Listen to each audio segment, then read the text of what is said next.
Eu sou a Lilian, eu estou aqui para conversar com vocês sobre diálogo via canais, mas antes disso, eu preciso dar um disclaimer aqui para vocês. Não vou trazer ferramentas, não vou trazer soluções mirabolantes, porque antes dos canais vêm as pessoas, e é disso que eu vou falar. A gente precisa fazer alguns exercícios e algumas reflexões como comunicadores, que eu acho super importantes, e sem querer querendo, a minha fala está super alinhada com a fala da Mirella. Vamos lá. Só para dar um pouquinho de contexto, pode passar, por favor. Eu vou contar um pouquinho da minha trajetória. Eu não sou comunicadora por formação, eu venho da área de letras, eu brinco que eu sou um bicho estranho na comunicação. Eu fui para a comunicação na pós-graduação e, a partir do momento que eu me juntei à Companhia de Talentos, eu fui me especializando e hoje meu tema de pesquisa é marca empregadora, cultura e comunicação. Até por isso que essa bandeira da cultura e das pessoas é tão forte para mim. Pode passar, Mari, por favor. Então, um pouquinho da minha trajetória. Eu fui já gerente de comunicação da Matel, da Atmo, da Companhia de Talentos. E hoje eu estou na Ideia Fixa. Não sei se vocês conhecem a Suzel Figueiredo, que é mestre em pesquisa e mensuração de resultados. Eu me juntei à Ideia Fixa, a gente se conheceu no MBA da Berge e estamos juntas na Ideia Fixa hoje. Tá? Vamos lá. Antes, comunicação era tudo tão simples, a gente nem desconfiava. Mão única, era só uma emissão de mensagem, estava tudo certo. Não era isso? Era simples a nossa vida, a gente nem sabia, né? E agora? Como é que é? Em tempos de quarta revolução industrial, acho que mudou um pouquinho, né? A nossa dinâmica. A gente tem internet das coisas, a gente tem computação em nuvem, e a gente tem colaboração. E essa barreira que dividia a comunicação interna e externa, ela existe ainda? O que vocês acham? Não muito, né? Está cada vez mais apagada essa linha. Por favor, Mari. E aí a gente vai para esse modelo. Então, de mão única, a gente não tem mais mão, a gente perdeu a mão, né? Nesse sentido do controle e da emissão apenas. E aí, eu queria, dessa imagem da rede, eu queria voltar para a definição de diálogo. Diálogo, fala em que há interação entre dois ou mais indivíduos. Coloque, conversa. Lembra da imagem da rede. Contato e discussão entre duas partes. Troca de ideias, sempre no sentido de encontrar um consenso. Como é que a gente conecta essas duas coisas? A imagem daquela rede, super fragmentada, dispersa, e o diálogo. Acho que esse é um grande desafio que a gente tem como comunicadores, né? Pode passar, Mari. Então, o diálogo é muito mais do que emitir mensagens, não? Muito mais. E ainda falando em engajamento, falando na necessidade, nos desafios que a gente tem nas organizações hoje, o buraco é muito mais embaixo. E essa é a mensagem que eu queria deixar para vocês hoje. Vamos lá, Mari, por favor. A gente precisa adaptar essas mensagens ao público-alvo e emitir por meio dos canais mais adequados, sim ou não? Super alinhado com o que a Mirella falou. Pode passar. Agora, pensando em canais e pensando em mensagens e nessa adequação, a gente precisa ouvir? Sim ou não? A gente precisa mais ouvir do que falar, não? E a gente está ouvindo, vocês acham? Sem julgamentos, também por amigos? A gente está ouvindo? A gente tenta. Mas o que acontece no dia a dia? A gente não está conseguindo ouvir mais. Sim ou sim? A gente consegue parar, ouvir? Acho que não, né? Pode passar, Mari. A gente entrou no modo automático super, super perigoso. E aí não é culpa de um, não é culpa de outro, é a sociedade que está nesse modo. Sim ou não? A gente tem diálogos construtivos. Lembra do que vai ter um evento bem simbólico no domingo? Bem simples. A gente está conseguindo dialogar? A gente consegue ouvir quem pensa diferente da gente? Como é que a gente constrói diálogo nas organizações se a gente não consegue ouvir quem pensa diferente? Fica a dica, só para refletir. Vamos lá. Só para ilustrar um pouco do quanto a gente está nesse modo automático enquanto sociedade, não só como comunicadores, eu queria mostrar esse vídeo para vocês.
I would help her. I would ask her if I can carry her bags and help her over to the street.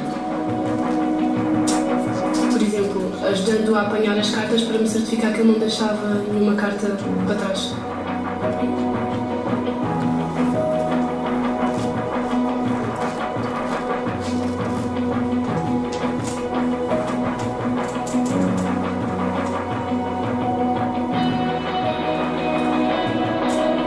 Eu ajudaria a carregar os sacos até à porta de casa.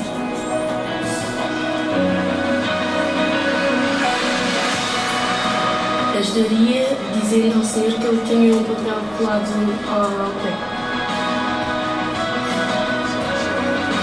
Yes, I would help. I would just help him to pick up the things.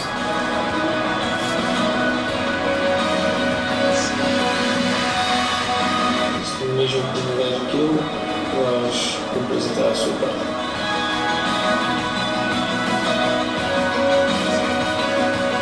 Eu ficava à espera que a mãe do bebê aparecesse e só depois é que me ia embora. Isto é um caso sério, muito sério. Um bebê abandonado na rua. Com certeza que eu ajudaria, sem dúvida.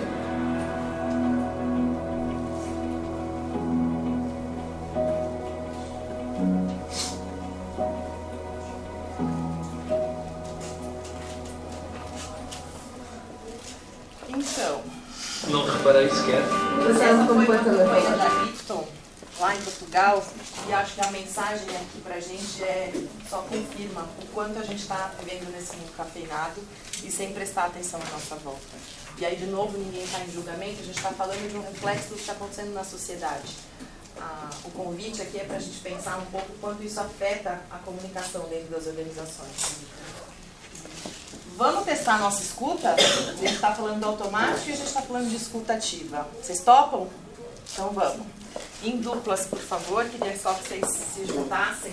E eu vou dar uma atividade, um exercício para vocês. Vai parecer que não tem nada a ver com o que a gente está falando, mas tem tudo a ver, tá? Pode passar, por favor, Mário. A gente vai fazer o seguinte. A gente vai brincar de desenhar uma experiência. Vocês vão se dividir em A e B, entrevistador e entrevistado, tá? E o que a gente vai fazer? O entrevistador vai ter direito a fazer uma pergunta só. E vai ficar quieto por 3 minutos. Só ouvindo. Só ouvindo, tá? Qual vai ser a pergunta? A gente quer saber do entrevistado qual foi a última vez que ele comprou um presente. Como foi a experiência? O que ele levou em consideração? Por que ele escolheu isso? Qual foi o motivo? Com quanto tempo de antecedência ele comprou esse presente? Por que ele escolheu isso? Como é que ele entregou? Qual foi a embalagem? Então, a descrição completa da última vez que ele comprou um presente, tá? O entrevistador vai desenhar essa experiência, vai só registrar e não vai poder perguntar absolutamente nada. Certo? Depois a gente vai trocar de papéis. Só para fazer um parênteses, essa é uma atividade adaptada do curso de Design Thinking lá de Stanford, que é para treinar nossa escuta. Beleza? Voltando. Quem me conta?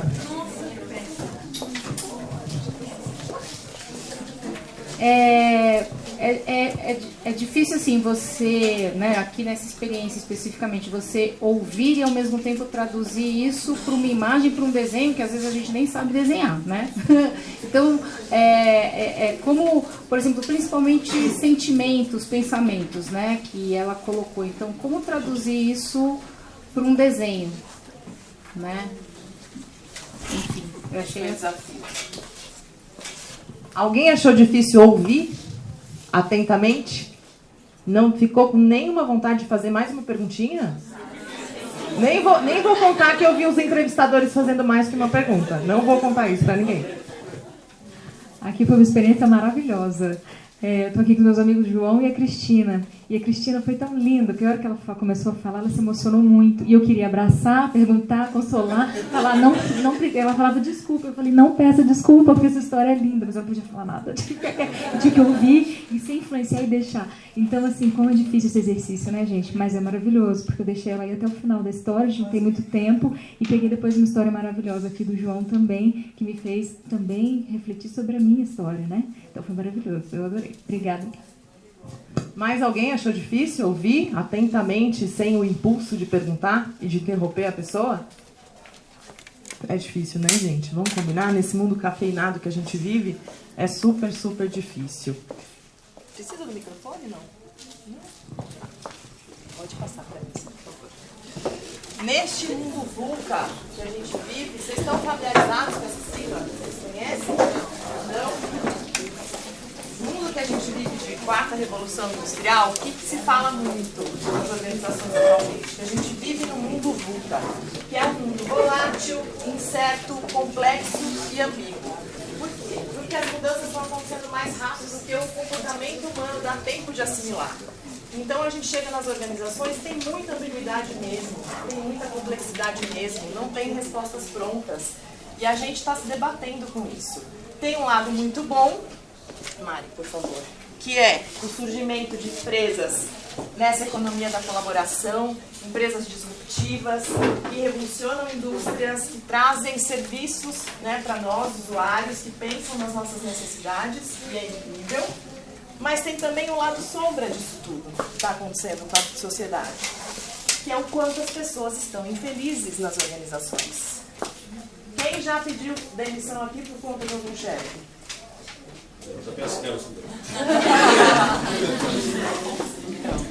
Esse é o meu ponto. A gente tem que pensar claro nos canais. Eles são super importantes, mas tem uma lição de casa anterior, que o que a gente comunica precisa ser verdade. Né? E com tantas pessoas infelizes, tantas pessoas pedindo demissão, esse é o mundo que a gente vive. No mundo VUCA causa isso também. E a gente precisa fazer essa reflexão interna para se adaptar a esse novo contexto. Mais um, Mari, por favor. É assim que a gente está, ó. Como dizem no popular, nós está como? Nós está assim, né? Desse jeito. E aí, como é que a gente, desse jeito, pensa na comunicação com o outro? Sem ouvir, no automático. Como é que a gente escolhe o melhor canal desse jeito? Fácil? Não, né? Esses dados aqui são da pesquisa Carreira dos Sonhos da Companhia de Talentos. Vocês conhecem esse estudo? Sim? Pessoas? Em 2016, esse estudo dizia o seguinte: 73% dos jovens, 83% da média gestão e 77% da alta liderança, esse estudo fala com mais de 80 mil pessoas, tá? Estavam insatisfeitos com o modelo atual do trabalho. Então eu enxergo isso pessoalmente, né? A gente tem uma responsabilidade como comunicadores, como agentes de transformação da cultura, que é sair só desse papel da emissão da mensagem e tentar endereçar isso da melhor forma. Deixa eu passar, Mari, por favor. Por quê? Porque também esse dado da Carreira dos Sonhos, agora de 2018, diz o seguinte: que o sucesso das empresas depende do engajamento e da liderança das pessoas. A gente tem um papel importante nisso? Sim. Sim? Por quê?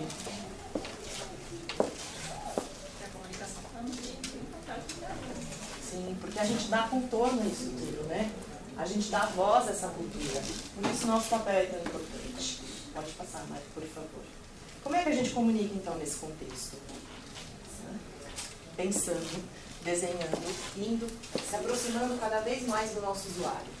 Então, a gente tem que sair desse lugar nosso de fala e imaginar que o nosso lugar de fala é o mesmo do outro. Como a Mirella falou, não tem uma solução pronta e mirabolante para todas as pessoas da organização. Eu trabalhei num cliente recentemente, estava super empolgado com o aplicativo que ele tinha lançado. Nossa, super disruptivo. Vou conseguir chegar em todo mundo. Só esqueceu um pequeno detalhe. As pessoas nas fábricas não têm acesso ao Wi-Fi. A gente pensa nisso, gente. É porque ele não teve a competência de pensar, não é isso, é porque a gente está no automático. A sociedade está no automático. E a gente, como comunicadores, a gente entra também, a gente é gente. Né? Como é que a gente pensa nesse usuário com esse olhar? Né? Pode passar. Tecnologia. Ajuda ou atrapalha, vocês acham?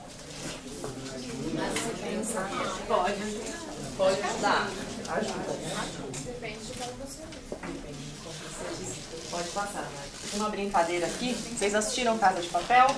Sim, um dia só. Um dia só? Nossa! Eu não vou dar spoiler para quem não assistiu, mas eu recomendo vocês verem, porque Tecnologia é isso, tem os dois lados. Pode ser vilã, se a gente fizer o que esse cliente, nesse caso, fez com o aplicativo, e pode ser super útil. Então, todos os canais digitais são mega úteis, desde que eu conheço meu público, desde que eu comunique aquilo que é relevante para ele, não para mim. Não no alto do meu escritório espelhado na Faria Lima, com todo respeito, que a gente trabalha nesses escritórios espelhados. Mas será que o que interessa a mim, Lilian, casada, minha amiga, interessa para o outro? A gente pensa nisso? Precisa pensar mais, né? Tem até um caso que na MIL, eu tenho assistência médica da MIL. E aí eu fui fazer exames no laboratório FEME. E aí eu não levei a minha carteirinha. Falei, peraí que eu já vou anotar aqui, já vou pegar o número da carteirinha. Dei o número da carteirinha. Aí ela, vai mandar o e-token para você. E uma senhora do lado sendo atendida também. A senhora ficou quase 1 hora para ver o e-token, não sei o quê. Então, assim, também temos que pensar nos idosos, nessa era digitalization que está todo mundo falando, né? E eu vi que a MIL tá dando, né? Tá. Então, nesse momento, eu vi Mas não é só que nós. Eu estava fazendo exame no Fleury e eles não estão mais entregando o papelzinho para pegar o resultado. Agora também vai por e-mail. Na hora eu pensei no meu pai. Né? Eles já iam me ligar, pedir meu e-mail, porque eles não têm e-mail, não conseguem acessar. Isso vale para dentro e vale para fora, gente. A gente está falando de uma população brasileira que está envelhecendo. A gente está falando de uma mistura de gerações nas organizações e a gente vai precisar dos dois. A gente vai precisar do professor aqui, da Casa de Papel, dos dois lados. Com muita estratégia, com muita escuta e muita empatia. Né? Pode passar. Vai depender, já dei um spoiler, da estratégia. A estratégia que faz a diferença nesse contexto. Então, é estratégico fazer um top-down e tirar o papel e tirar toda a forma dessas outras pessoas se comunicarem? Não. Em que medida eu faço isso? Essa é a diferença. Pode passar. Quando a gente fala em gestão de rede, a gente vê que a gente tem cada vez menos controle, não tem tanto o analógico, tem cada vez menos lentidão, menos aquele pedido de balcão, a gente tem muita agilidade, a gente tem mais comunicação, a gente tem mais valorização, mais autenticidade e menos barreiras, né? Como a gente falou. O que é interno e o que é externo hoje em dia? Não dá para dizer. Por isso que marca empregadora, por exemplo, quando eu estudo, marca empregadora é o que os profissionais falam da sua organização no almoço de domingo, né? É isso, numa frase. Agora, o almoço de domingo fica no almoço de domingo? Ou vai para o Love Mondays? Ou vai para o Glassdoor? Ou vai para o Indeed? Ou eu mando no WhatsApp que aconteceu? Então é isso, não tem mais essa barreira. Pode passar. Como é que a gente faz, então? Tá tudo perdido? Não, não tá tudo perdido. A gente precisa cuidar de um bom diagnóstico, pesquisa. Eu não estou falando isso porque eu trabalho na IdeaFix, mas porque senão fica tiro no escuro. Eu penso com o meu lugar de fala, eu acho que eu sei das coisas sem escutar as pessoas. E uma maneira de a gente escutar 20 mil funcionários é por meio de pesquisa. Eu faço o planejamento a partir desse diagnóstico, faço a execução, executo esse planejamento bem executado, bem feito, a partir dessas escutas que eu tive, entendendo o que é relevante ou não para esses funcionários, e depois eu avalio os resultados. Então esse é o ciclo que a gente usa na IdeaFix, só para ilustrar, mas é o ciclo de gestão, nada mais é do que um ciclo de gestão, né? Deixa eu passar aqui. Se a gente faz esse diagnóstico bem feito, a gente consegue conectar os objetivos do negócio aos objetivos de comunicação. Muitas vezes, é super frequente a gente ver isso, as coisas apartadas nas organizações. Então, os objetivos do negócio vão para um lado e a comunicação fica apartada, vai para o outro. A gente não vai conseguir conectar, nem falar o que é relevante para as pessoas, nem entregar o que os diretores esperam da gente. É possível, então, comunicação interna ter efetividade sem diagnóstico? Já dei um spoiler de novo, eu não me aguento aqui. Acho que não, né? Precisamos ouvir, precisamos de dados para saber aquilo que a gente precisa fazer. Senão é tiro no escuro. Pode passar, vai nunca passar. Dá para comunicar, sem entender o que é relevante para as pessoas? Só a partir daquilo que nos pedem, na pastelaria, que a gente brinca, né? Um monte de pedido. Vamos tirar mais um pedido. Dá para sair comunicando tudo a todo mundo? Não dá, né? Acho que a gente vive isso, de excesso, muita informação, muitas plataformas e falta de olhar para as pessoas, falta de pensar no que é importante. Pode passar. Então a gente precisa mapear esses públicos e exercer empatia, como eu falei, senão a gente dá tiro no escuro, só dá tiro no escuro. Eu atendi também um cliente recentemente e eu fiz uma oficina, uma escuta com um grupo de coordenadores e eles falaram assim para mim: a gente está no modelo de automatização dessas interfaces. Então a gente tem 25, esse era o número, plataformas diferentes para a gente endereçar as coisas que a gente precisa. Então, se eu preciso falar de convênio, eu tenho uma plataforma. Se eu preciso falar de uma autorização de senha, eu tenho outra. Hoje a gente não sabe mais o que a gente fala com que plataforma para quem pedir. Então, eu mando e-mail automático, tem uma caixa lá que vai para a Índia. Eu não tenho a menor ideia de quem recebe esse e-mail. As pessoas fazem isso mal intencionadas, gente. Essas decisões são tomadas por uma questão de automatização dos processos. Precisa, uma empresa de 100 mil pessoas, como é que você faz? Mas eu acho que a gente está passando do ponto também. A gente foi para o outro extremo. Cadê as pessoas? Cadê o olho no olho? Com quem que eu pergunto? Olha, eu preciso de uma autorização para uma cirurgia da minha filha. Mas como? Acho que é isso que a gente não pode perder. Só um parênteses rapidinho. E agora a gente vai começar a falar com as Bias. Sim, sim, as Sofias. As Bias, as Sofias, Sim. Não tem nada de errado com isso, pelo contrário, a tecnologia vem para facilitar a nossa vida. A gente só não pode perder a mão. Então não pode esquecer das pessoas. Um colaborador precisa de tecnologia para acelerar os seus processos, mas não saber a quem ele recorre no momento de uma cirurgia de um filho, por exemplo? Será que a gente não foi para outro extremo? Vamos dar uma segurada, né? Usabilidade. Quem já ouviu essa sigla ou já ouviu falar, sabe o que significa. Então a gente está falando de User Experience. E essa é uma sacada que nasceu lá no Vale do Silício, pensando principalmente em tecnologia, né? Então vamos pensar na experiência do usuário para desenvolvimento de plataformas, desenvolvimento de aplicativos e soluções tecnológicas. E hoje está sendo aplicado em muitas coisas, inclusive para a comunicação interna a gente pode aplicar. O que é isso? Pode passar, Mari, por favor. A gente pensar em como a comunicação vai, que aparência essa comunicação vai ter, como é que o usuário vai se sentir e que funcionalidades, que serviço essa comunicação vai entregar, que experiência essa comunicação vai entregar. Não dá mais só para pensar em mensagem em canal, gente. É maior que isso, é mais complexo que isso. Pode passar. A gente tem hoje vários artigos e toda essa pegada de consumidor no centro de tudo, das organizações. Quem tem isso como premissa na sua organização hoje aqui? Legal. Cada vez mais frequente isso. Mais um. O usuário no centro de tudo, por que não o colaborador no centro de tudo também? A gente pode aplicar e usar tudo de bom que vieram dessas metodologias ágeis, dessas metodologias novas de design thinking, user experience, para pensar no nosso colaborador. Tem tudo a ver. Pode passar, amor? Para isso, o que a gente pode fazer? Esse é um modelo da Salesforce que eu gosto bastante, porque é muito simples. E aí, quando a gente vai pesquisar essa questão de usabilidade, experiência do usuário, tem coisas super complexas que afastam, né, em vez de aproximar. Essa aproxima, na minha humilde opinião. E é o seguinte: conheça seu público, tão simples quanto isso. Agora, no número 2, no passo 2, seja seu público.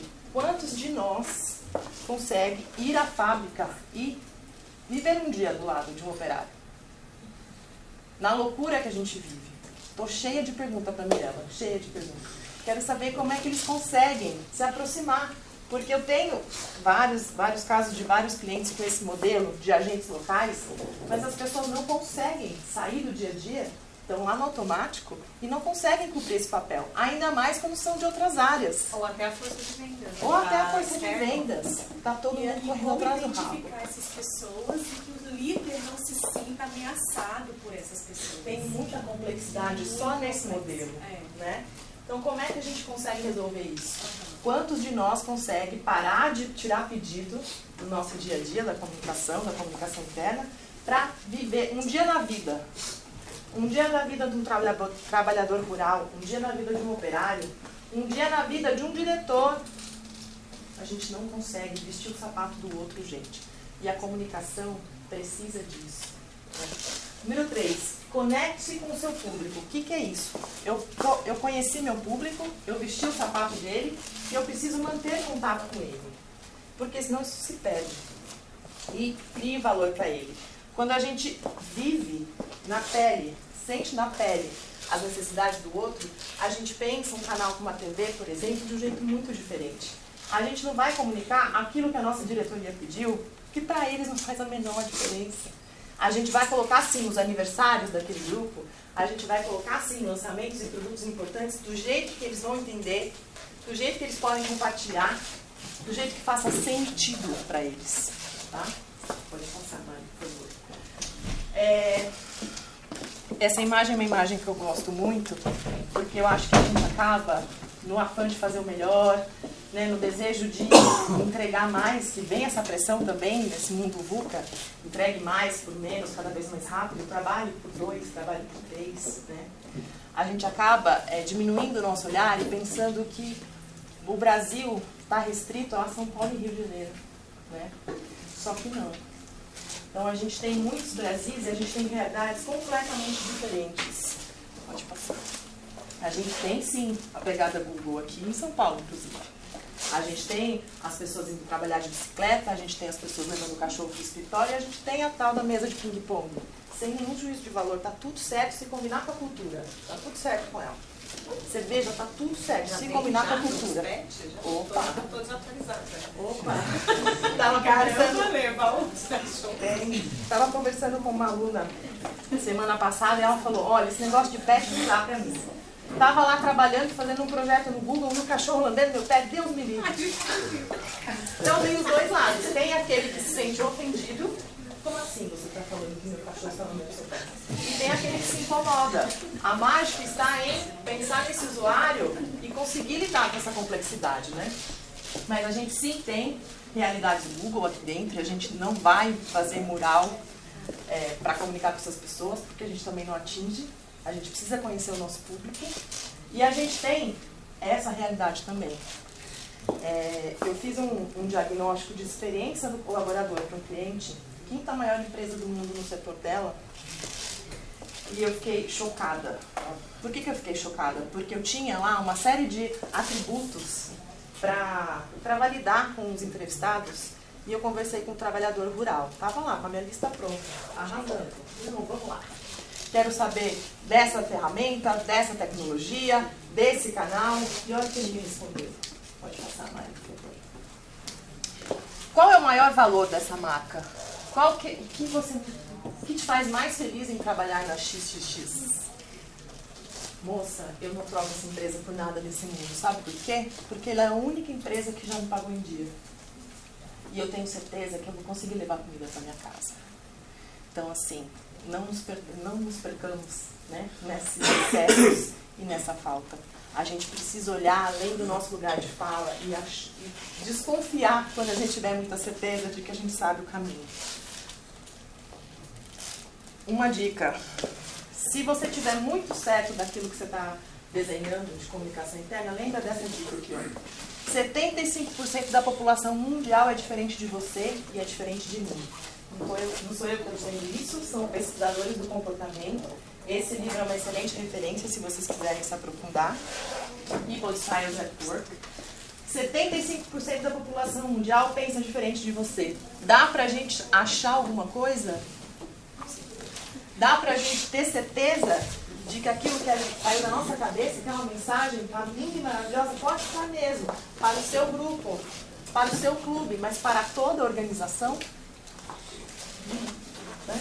Pode passar. Além disso, além das pessoas pensarem diferente, a gente tem que ter, neurociência comprova esse desenho aqui, pessoas olhando para a mesma questão, para o mesmo objeto, para a mesma situação, veem coisas diferentes. Se eu puder deixar vocês com uma mensagem ou uma imagem, hoje eu queria que vocês fossem embora com essa daqui. Então, não foquemos demais em nossas certezas. As pessoas olham para a mesma coisa e veem coisas diferentes. Então não dá para dizer, mas espera só um pouquinho. Eu mandei o e-mail. Como assim ele não sabe? Como assim ele não entendeu? As pessoas veem diferente. Entendem o mundo de maneiras diferentes. E, estamos acabando, queria compartilhar com vocês essa mensagem sobre empatia. Quem aqui conhece a Brené Brown? Vocês já ouviram falar dela? Ela é uma pesquisadora americana e ela estuda vulnerabilidade. Vou apagar aqui para vocês. So what is empathy, and why is it very different than sympathy? Empathy fuels connection. Sympathy drives disconnection. Empathy, it's very interesting. Teresa Wiseman is a nursing scholar who studies professions, very diverse professions where empathy is relevant, and came up with 4 qualities of empathy. Perspective taking, the ability to take the perspective of another person or recognize their perspective as their truth. Staying out of judgment, not easy when you enjoy it as much as most of us do.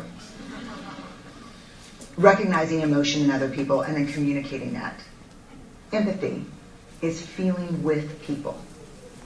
And to me, I always think of empathy as this kind of sacred space when someone's kind of in a deep hole and they shout out from the bottom and they say, I'm stuck, it's dark, I'm overwhelmed. And then we look and we say, hey, I'm down. I know what it's like down here. And you're not alone. Sympathy is, ooh, it's bad, no. You want a sandwich?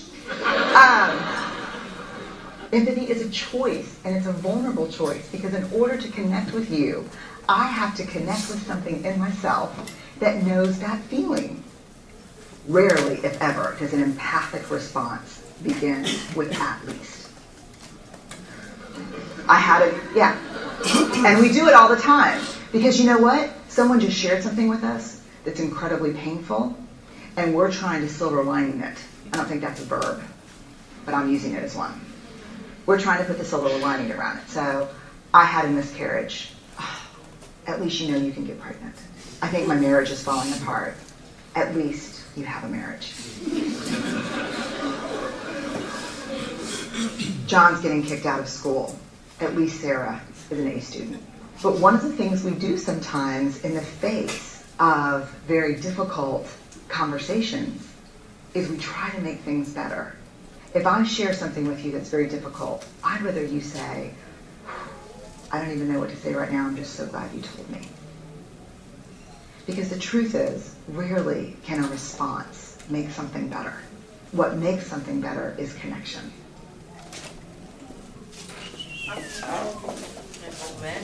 Simples, direto, objetivo. Desculpa. Tá no YouTube esse vídeo. Empatia Brené Brown. Tá? Brené Brown. Brown. Pode passar, por favor.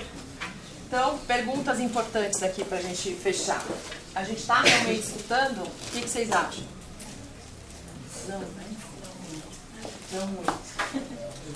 Ou a gente só está emitindo mensagens que são relevantes para nós, para aquilo que a gente acredita. Com a melhor das intenções, obviamente, mas a gente não está partindo desse pressuposto, do que a gente acha, do que a gente acredita. Pode passar, né? Por favor.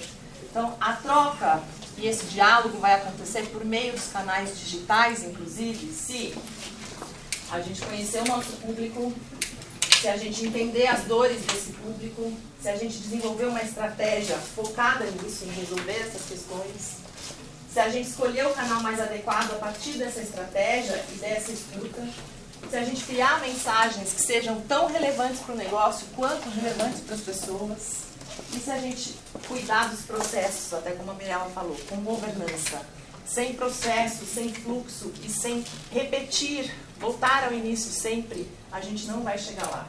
Porque senão vão ser uma série de iniciativas sem acabativas, né? Como dizem. Pode passar, Mari. Então, se eu puder deixar vocês também com algumas palavras, essas seriam as minhas hashtags para vocês. Escutar, entender, realizar, repetir.